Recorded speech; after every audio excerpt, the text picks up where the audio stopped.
Hello students, so now we'll covering few of the vector-borne diseases because they've been asked. Again, it's very theoretical. We'll cover just the important points here. So in vector-borne diseases, the first disease which is important for you is leishmaniasis, which is a protozoal disease caused by leishmania.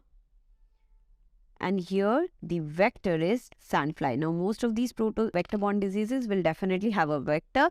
So you should be knowing about each vector. So in leishmaniasis, the vector is sandfly. Now, leishmaniasis is classified into cutaneous form, mucocutaneous form, and visceral form. Visceral form is commonly called as kala azar, and this can lead to a cutaneous leishmaniasis, which is called as post kala azar dermal leishmaniasis or PKDL. So very briefly, we will talk about all these cutaneous forms of leishmaniasis. So can be cutaneous, where I further divided into old world and new world type, mucocutaneous and visceral can lead to PKDL. Now coming to the old world cutaneous leishmaniasis. So this is a type of cutaneous leishmaniasis, old world. So old world would mean developing countries. This type is very endemic to India and seen in northeastern states and Rajasthan. Now old world leishmaniasis, since it's commonly seen in India, remember it's also called as Delhi boil, Baghdad boil or oriental sore. These are other names which are given to it. Delhi boil, oriental boil or Baghdad boil. What are the important species of leishmania causing this? It's major, tropica, ethiopica and infantum. How do I remember it? M-A-I-T, mate. So old world cutaneous leishmaniasis is caused by mate. What do I see? I see it on exposed sites because obviously vector-borne. So vector-borne will be seen on exposed sites. So patient typically will present with this erythematous papule which ulcerates, and eventually there is central crusting. It is this stage which is given to you in exam. How do they give you this? This is given like a person who's coming from Rajasthan presents with annular lesion with central crusting. Annular lesion with central crusting is classical of leishmaniasis. I told you annular lesion with central clearing is tinea.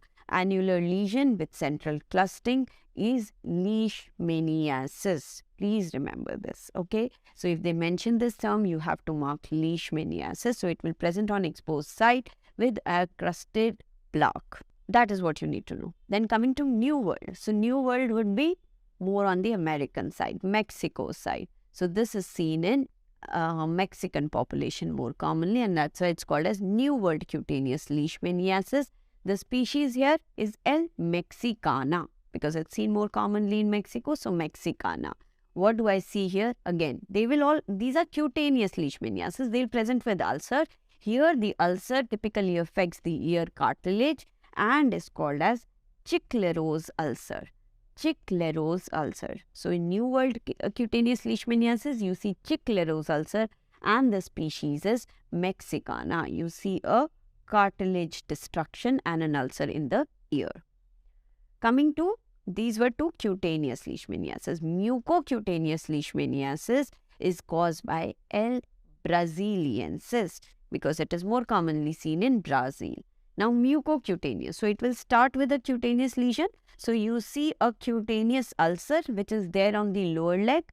There is hematogenous spread. It goes to the mucosa and eventually involves my nose, my oral mucosa, and all this mucosa is involved. Remember, leishmaniasis is very destructive. That's why you saw that crusting. Now here it is affecting my mucosa. So this severe mucosal involvement, which leads to involvement of the nose, which leads to oral mucosal involvement, and eventually destruction of cartilage. Is destruction of cartilage, and you see a very ulcerative lesion which is leading to destruction of this area. This is called as spondia. Spondia, and the nose is called as tapir nose. Please remember just the important features here. So spondia is mucocutaneous leishmaniasis caused by Leishmania brasiliensis. The visceral form of leishmaniasis is called as Kala Azar, and when you have a cutaneous manifestation after that, I call it post-Kala Azar dermal leishmaniasis.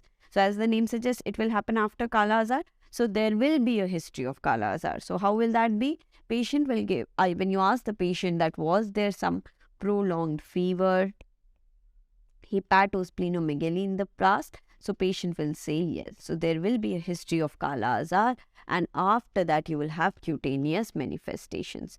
This is caused by infantum, Chagassi and Donovani, with Donovani being the most common species causing it. This is again very commonly seen in India and in the northeastern areas of India.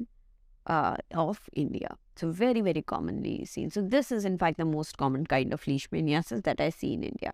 How do the patient present to me with? The patient will present to me with hypopigmented macules on face, on trunk, and eventually later you will see these papules which are present on muzzle area of the face. What is muzzle area? This butterfly area. So this area, the beard area, you see papules on muzzle area. So hypopigmented macules on the trunk with papules on the muzzle area. Now very commonly you get confused with leprosy here. But remember, in leprosy, you have endemic areas here, and then you have these infiltrative papules on the face, you think it's leprosy, but there is no nerve involvement, there is no sensory impairment unlike leprosy, and obviously you can do a slit skin smear and you do not see any AFPs here, right? So it is different from leprosy. There is an endemic area and there is history of Kala Azar in the past. So usually in the question when they want to ask you PKDL, they give you any of these hints here, right? Then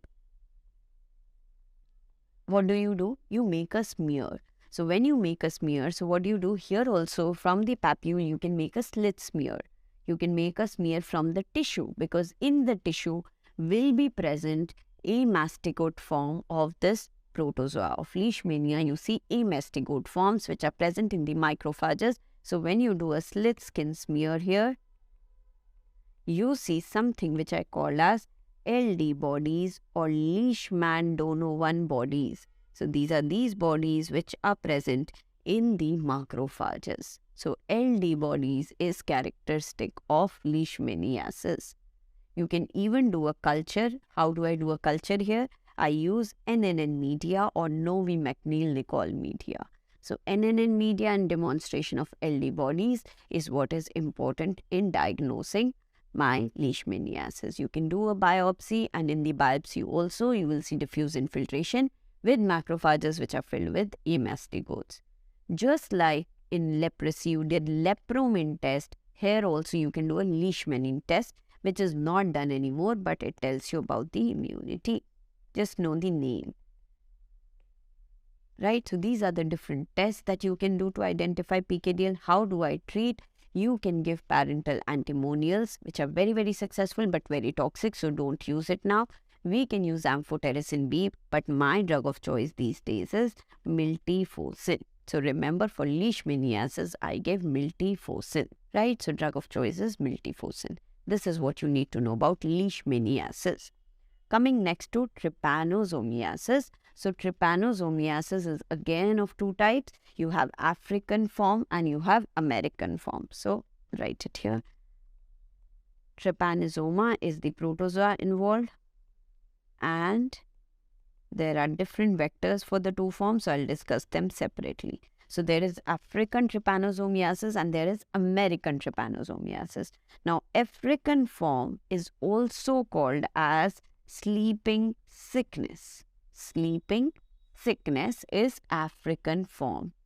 The species which causes Trypanosoma brucei. Trypanosoma brucei. Now in African form also there is a West African form and East African form, and there are different species there. This is above the edge question if they ask you, but remember, at least remember brucei here and sleeping sickness. What is the vector in African form? It is Sassafly. Sassafly is the vector here. So sleeping sickness, sassafly, and trypanosoma brucei. How does a patient present to me with? Patient will present with a painful chancre on the lower limbs. So the chancre that we studied in syphilis was painless. Here I have a painful chancre, and this shows an hematogenous and lymphatic spread, and there is involvement of the lymph nodes which is present in the cervical and posterior occipital area, leading to a large lymph node which is called as Winterbottom sign. Winterbottom sign. I'm not going into the details of these vector-borne diseases. You should just know broadly the name. So Winterbottom sign is a feature of African trypanosomiasis, sassafly, sasse, so sleeping sickness, and trypanosoma brucei, right? Coming to the treatment, what treatment do you give? I usually give suramine and pentamidine. They can also present with a rash like this because of hematogenous spread. Coming to the American form. Now, American form is called as Chagas disease. American form is called as Chagas disease, and here the species is Trypanosoma cruzi. So C for Chagas, C for cruzi, C in American form. So CCC. The vector here is redwood bugs or kissing bugs. Redwood bugs or kissing bugs is the vector here. Okay. So Chagas disease, Trypanosoma cruzi, and vector is redwood bugs. What does it lead to? It leads to unilateral edema of the eyes and lacrimal glands, leading to something which I call as Romana's sign. So R for redwood bugs, R for Romana's sign, C for Chagas, C for cruzi. So this is how it presents to me with unilateral edema of eyelids and lacrimal glands called as Romana's sign. Treatment, nobody has asked, but since I've asked about other treatment, I've just written here Nifurtimox and benznidazole is something which I use here. Okay. The next vector-borne disease that you should be knowing about is called as erythema chronicum migrans. Erythema chronicum migrans. This is a cutaneous feature of Lyme's disease. Now, Lyme's disease present in 3 phases. First is ECM, which is the cutaneous form. Then it goes into cardiac and neurological disease, can lead to arthritis and chronic neurological syndrome. But ECM is my first manifestation of Lyme's disease. It is caused by Borrelia burgdorferi. Borrelia burgdorferi causes ECM, and the vector here is ixoid ticks. Ixoid ticks are the vector here. Now, as the name suggests, it is a migrating chronic erythematous rash. Migrating chronic erythematous rash. So, patient present usually with an erythema which expands from a central bite. So, whenever an ixoid tick bites, there is a central punctum, and from that central punctum, you see an erythema which is expanding. So, it clears in the center and it expands. So, centrally it will clear, and then it will leave a 1 to 2 centimeter ring which will keep advancing for days or even weeks and may reach a diameter of 50 meters. So, there is erythema, there is migration, and it is chronic, it is persistent. And there is a central punctum that you see. So, there is a central punctum, and from there is this migrating erythematous rash. This is erythema chronicum migrans. They give you a picture, they ask you about the vector, which is ixoid ticks, and they ask you about the species, which is Borrelia burgdorferi. These are the vector-borne diseases that you should be knowing.